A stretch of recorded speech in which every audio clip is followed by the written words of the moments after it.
What's up everybody, it's Tony aka NaturalBoss. Welcome back to my channel. This video I'm just going to give you guys some information that I hope helps you with your natural hair journey. In some of my other videos I get asked a lot about the tools that I use, and so I want to show you basically all the basic essential items that I use to help maintain my natural hair.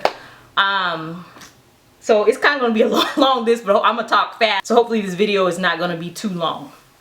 And I don't know if you guys see I got like a whole pile of junk right here. So I'm going to show you guys like literally everything that I use. So the first thing that I feel is actually really important, and that is a detangling tool. And I say tool because there's brushes and combs, and that's what some people, you know, refer to them as either or. I switch off between two different ones, but one's kind of more my favorite and one I'm kind of still getting used to.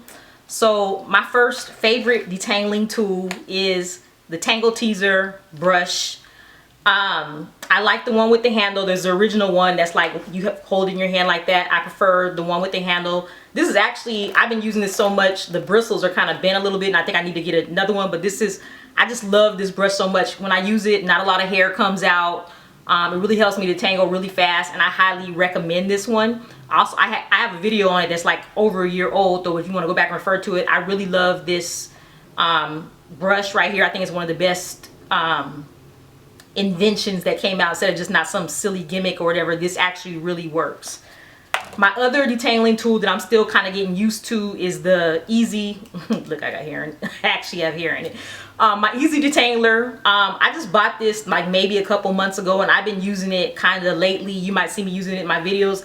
I'm still just kind of getting used to it. I still think I like the Tangle Teezer better, but this one's pretty good. I'll say for me, when my hair is really tangled, it's not good to start with this one.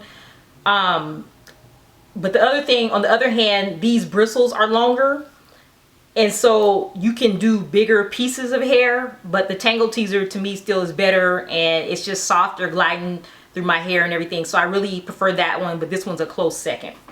The next tool or tools that I always use, and you'll see them probably in every single video where I'm doing my hair, are clips like this. Even if you have short hair, when you're applying product and everything, you still might want to do it in sections. And so I love these clips. I like them the most because they're easy to, there's those other kind of clips that are kind of longer or whatever. To me, these are easier to grip, and you can put like bigger pieces of hair. Like when I'm shampooing my hair and condition it, I'll twist like in 4 sections, and I'll just clip it like that. And this really holds like the whole big old fat jumbo twist. So I prefer these. I have like a whole bunch of these, but really when I'm doing my hair, I only need like 4 of them at a time. The next tool is the rat tail comb. This is a must-have like when you're parting your hair. And they also have some that are, I think they call them pintail combs, or they might call them rat tail combs too, where this is actually metal and it's actually really skinny.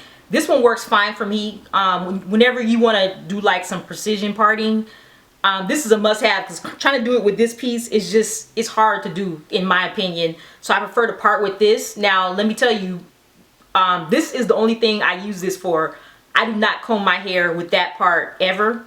My hair is too thick, and this will just get caught in it even if it's detangled. I think some other naturals do comb with this part, just because like when you're doing twist or like a roller set, you want your hair to be as smooth as possible, and so they might comb with that. I can't do that with my hair, so I don't use it. I only use this comb for this piece right there.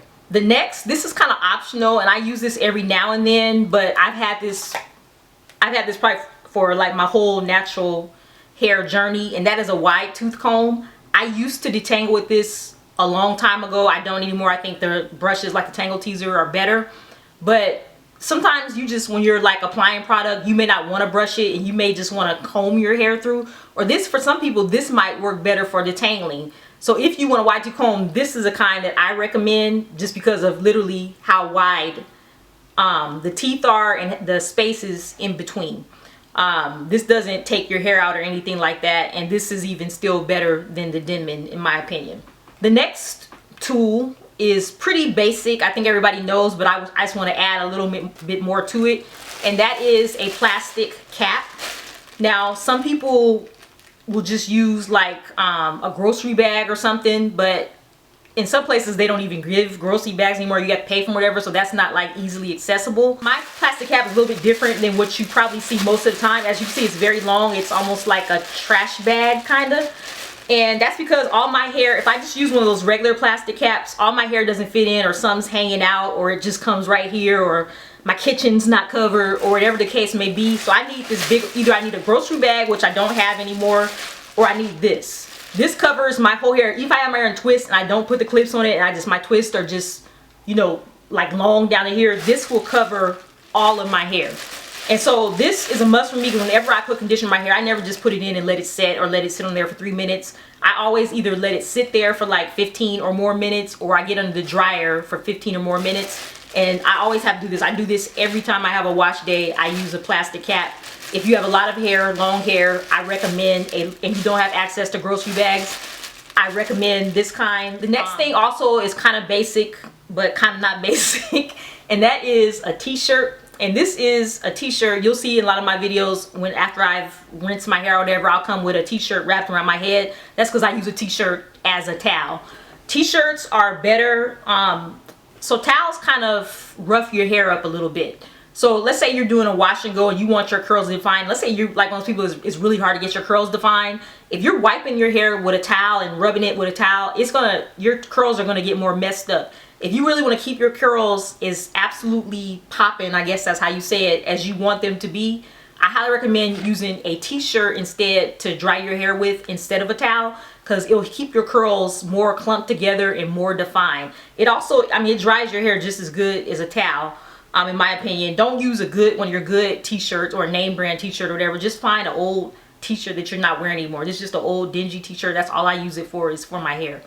The next thing that I recommend that every natural should have, or even relaxed person should have, is a hooded dryer. I deep condition my hair almost every time that I wash it. Sometimes I just sit with a plastic cap, like I said before, but most of the time I sit under a dryer. So the hooded dryer is for deep condition. And in addition to that, I also hate to let my hair air dry, because I just don't like walking around with wet hair. So all my hairstyles, I sit under the dryer for at least to get it 50 to 75% dry. So for me, and to me, hairstyles, let's say you don't want to wait the next day, you want to go somewhere that evening or something like that, you're going to need a hooded dryer to dry your hair. Another option as far as wash and goes, you can actually use this not just for wash and goes, really for any style, and that is a diffuser. And you don't have to spend a whole lot of money on this. This is just a cheap, probably like Conair or something like that. I might probably got this like at Target or something like that. It's nothing fancy, but it gets the job done. Again, I don't like to let my hair air dry. And sometimes even when you try to let your hair air dry, it's never going to get all the way dry by that. The ends are going to still be wet, or the roots. With the diffuser, you won't mess up your curl pattern. Like even with twists, let's say even if I unraveled my twist and I use this diffuser, it would not make my twist frizz. It would just get it dry. Like sometimes there's just one spot that maybe didn't get all the way in the hood dryer. You can just do that part. Even if my hair was still in twist and I wanted to dry them, I could just diffuse them like that, and it doesn't ruin your hair at all. Just use caution when doing this, because a diffuser is still direct heat, and you don't want to be using too much heat on your hair all the time. The next two items that I use every single night are a satin scarf and a satin cap. And no matter what style I use, this is what I sleep in. Normally, depending on what kind of style I have, if my hair is just in a ponytail or something, I just tie this over my head like that, and I still put the satin cap on. A lot of you asked me, like in my Jerry Curl Activator Wash and Go video, you wanted to know how I preserve it, and I answered every single person the same way. I take this and I kind of tie it like a headband, and like I would go like this, just like that, and then I just put the satin cap on my head. I don't like my edges to get rough looking or anything. I don't like to have to redo them. And so that's why even when I'm doing a wash and go, I'll put this around my head, especially on the edges like that, and then put the satin cap over my head. You can also use a satin pillowcase. I feel that that's not as effective or whatever, but a lot of people do that and they say it preserves their styles. The next thing, my recommendation, like I said earlier, I think I did, I wear my hair actually in a ponytail a lot more than what you guys think by seeing my videos.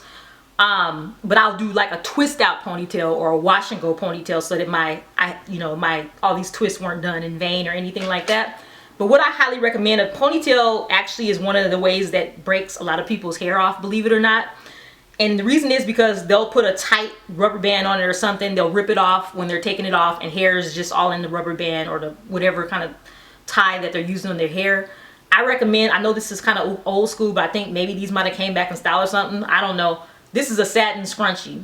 So if you don't like the look, I think it looks fine actually. I wear it and ain't nobody saying nothing to me about it. But if you don't like the look of this, after you put your hair in a ponytail or a bun or whatever you're going to use it for, you can take some of your own hair and wrap it around. Nobody will even know that you have a scrunchie on your head. The point is that you want satin on it so it can just slip right off your head. It's just like the same concept as a satin cap. It'll slip off, no hair will end up in this. This is kind of optional, and I don't do this all the time, but you may want to invest in an edge brush. This one, I don't know if you guys can really see it. As you can see, it's a brush on one side. It just looks just like a toothbrush, and then it's a comb. If you're the type that really does your edges where it almost looks like finger waves on the side, you would definitely want one of these. You can really get your edges, you can get that precision going with this. Another alternative is just to use a toothbrush. Last but not least, and this is a tool that you guys have asked me about a lot, is a mist sprayer bottle. This, every time you see me using this, there ain't nothing in this but water. People are asking, what kind of spray do you use? This is water. All I use this for is just to spray water in my hair. It's better, I don't know if you can see that, it's better than just a water bottle because it sprays mist. So you're not just shooting streams of water in one place on your hair. You're misting your hair. I'm not going to spray, I don't want to ruin my style. You're misting water on your hair. One of the best investments I ever made. An alternative to this is just a regular old school water bottle. Some of these have the mist sprayer, but it's not as good as the one that I just showed you. And like I said, I'll have information on where to get these in the description box. So this pretty much is the toolkit for natural hair, and these are the things that I recommend. If you have any questions or you have some additional things that you think natural should use, put them in the comments. If you like this video, thumbs up. And again, if you're not subscribed to my channel, go on and subscribe. I'll see you in the next video.